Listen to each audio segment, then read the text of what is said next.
सभी को teachers day की ढेर सारी शुभकामनाएं। हम सभी जानते हैं जो हमारे जीवन की प्रथम गुरु होती है, जो फर्स्ट टीचर होती है, वो हमारी माँ होती है। हमारे जीवन का पहला शब्द भी माँ ही होता है। हमारे जीवन को जो पहला लेसन देती है वो माँ देती है। इसलिए हम लोग सभी कोई अपने प्रथम गुरु, अपनी माँ, प्रथम गुरु का दर्जा अपनी माँ को देते हैं। चूँकि मेरी माँ एक हाउसवाइफ थी और मुझे ऐसा लगता है मैक्सिमम इंडिया की माएँ जो होती हैं वो हाउसवाइफ होती हैं, तो मेरा आज का जो वीडियो है हर उस हाउसवाइफ को डेडिकेट है जो एक माँ भी है और एक गुरु भी है। मैं बात करूँगी उस महिला की, हर उस हाउसवाइफ की जो अपने इस मकान को, ईंट पत्थर के मकान को जो घर बनाती है, उसके कोने कोने में अपने एहसास को डालती है, उसका एक एक कोना वो सजाती है, उस एहसास के साथ सजाती है जिसमें वो अपने आप को पूरा झोंक देती है। वो हर किसी के जायके को जानती है, हर किसी के जज्बातों को जानती है, हर किसी के ज़रूरतों को जानती है, बिना कहे ही सब कुछ समझ जाती है। सुबह से जब पहली किरण से के साथ उठती है और जब तक रात में हर कोई नहीं सो जाता तब तक वो जागती रहती है। हर किसी के पसंद नापसंद का वो ध्यान रखती है। उसके होने से ही घर का हर कोना कोना महकता है। शायद हाउसवाइफ ही है एक जो पूरे घर को स्वर्ग बना के रखती है। जिस घर में महिलाएं नहीं होती हैं उस घर में कोई रौनक नहीं होता। आप जाके देखिएगा जिसमें कोई महिला नहीं है। मैंने कई ऐसे घर देखे हैं। मैंने अपनी दादी को, अपनी चाची को, अपनी माँ को, अपनी नानी को, हर किसी को घर के एक एक कोने में ना एहसास डालते देखा है। वो दूसरे की हसरतों के साथ जीती है। यहाँ तक मुझे ऐसा लगता है मैंने कभी भी नहीं देखा होगा कि वो अपने पसंद का कुछ बनाए, अपने लिए जीवन जिए। वो दुनिया बहुत बदली, बहुत सारे परिवर्तन हुए, लेकिन एक हाउसवाइफ के लिए कोई परिवर्तन नहीं हुआ। ना कोई लॉकडाउन हुआ, ना कोई चीज़ें चेंज हुई। हाँ, कुछ ज़रूरत के सामान आ गए हैं लेकिन बहुत ज़्यादा चेंजेस नहीं हुआ। आपके बिना कहे वो शब्दों को समझ जाती है। जब से वो उठती है हर किसी के पसंद नापसंद का वो ध्यान रखती है। और जब से वो शादी होके आती है एक घर में तो वो अपने इन-लॉज़ का, अपने बच्चों का, अपने हस्बैंड का ध्यान रखती है। इस दरमियान वो भूल सी जाती है, अपनी हसरतों को भूल जाती है, अपने आप को भूल जाती है। उसे तो ये भी याद नहीं रहता कि वो चाय में कितने चम्मच चीनी पीती हैं। कभी अगर पूरे काम को निपटा के एक दो सीरियल देखने बैठे तो लोग बोलते अरे दिन भर टीवी में बैठे रहती है, दिन भर सीरियल देखती है, घर में करती क्या है।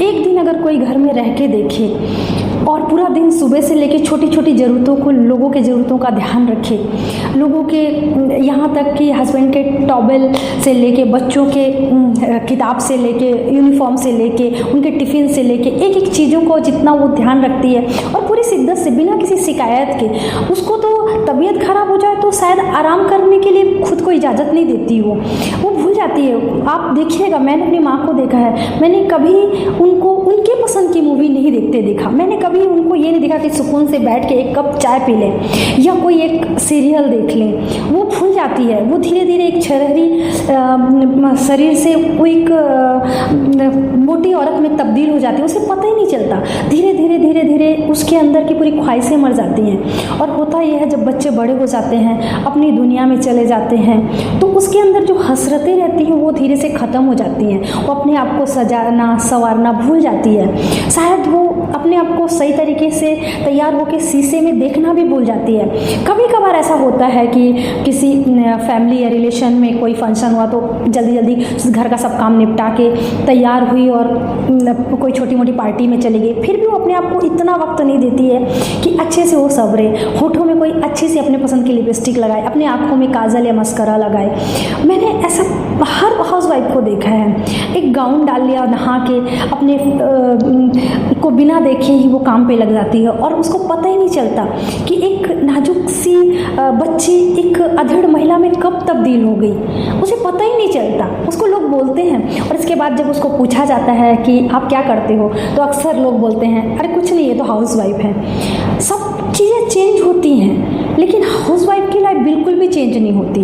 वो कब कहीं किसी रिश्तेदार की शादी में चली गई तो ठीक है। मैक्सिमम आज भी इंडिया में यही हाउसवाइफ के साथ होता है। लेकिन मैं बोलूँगी हर अपनी माँ को, हर उस हाउसवाइफ को कि आप अपने लिए लिए भी जीजिए, अपनी हसरतों को पूरी तरह से मरने मत दीजिए, क्योंकि अगर कोई एक पौधा है, अगर वो पूरी तरह से मर जाएगा तो उसमें खाद बीज पानी डालने के बाद भी उसमें कोई पत्तियां नहीं आएंगी, वो फिर से नहीं उलेगा।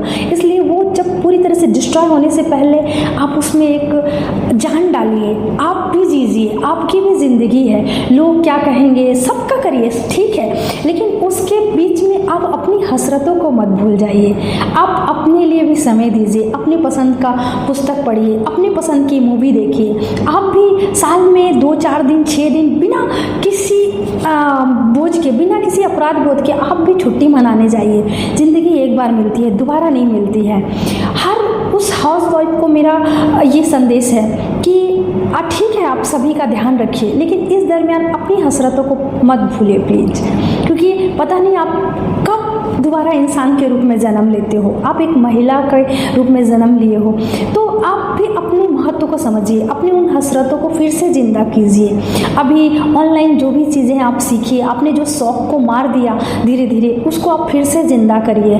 बहुत तेज़ी से समय बीत रहा है, बहुत तेज़ी से समय परिवर्तित हो रहा है, उस परिवर्तन को आप अपने अंदर भी लाइए और देखिए, आप अपनी उम्मीदों को एक उड़ान दीजिए। थोड़ा सा अपने आप को जिस बंधन में आपने बांध रखा है उससे थोड़ा सा मुक्त करिए, अपने लिए भी ज़िंदगी जीजिए। इस सब ठीक है, बच्चे हैं, पति हैं, आपकी फैमिली है, आपका घर है, आप घर घर में हर चीज़ में आप एहसास डालते हैं, लेकिन आपके अंदर की वो एहसास कहाँ मर जाता है पता ही नहीं चलता। तो अपने उस एहसास को आप जिंदा करिए, अपने आप को भी एक हवा दीजिए, अपने आप को भी पंख दीजिए, अपनी हसरतों को पंख दीजिए और देखिएगा, ठीक है, इस सब के साथ साथ आपकी ज़िंदगी को भी थोड़ा उड़ान भरने का मौका दीजिए ना। आप थोड़ा तैयार होइए, आप थोड़ा अपने पसंद की साड़ी पहनिए, अपने लिए शॉपिंग करिए, कुछ भी हो, कुछ भी थोड़ा समय निकाल के। ऐसा होता है, मैंने अपनी माँ को ऐसा देखा है कि अगर उसके लिए भी कुछ पैसा मिलता है उसको बचा कर दूसरों के लिए, हमारे लिए किसी, तो ये मेरी माँ की कहानी नहीं, हर किसी माँ की कहानी है। तो आप माँ, बहन, बहू, बीवी, इसके ऊपर भी हैं आप, इसलिए आप अपने आप को भी इम्पोर्टेंस दीजिए और अपने अंदर एक बदलाव लाइए। Thank you.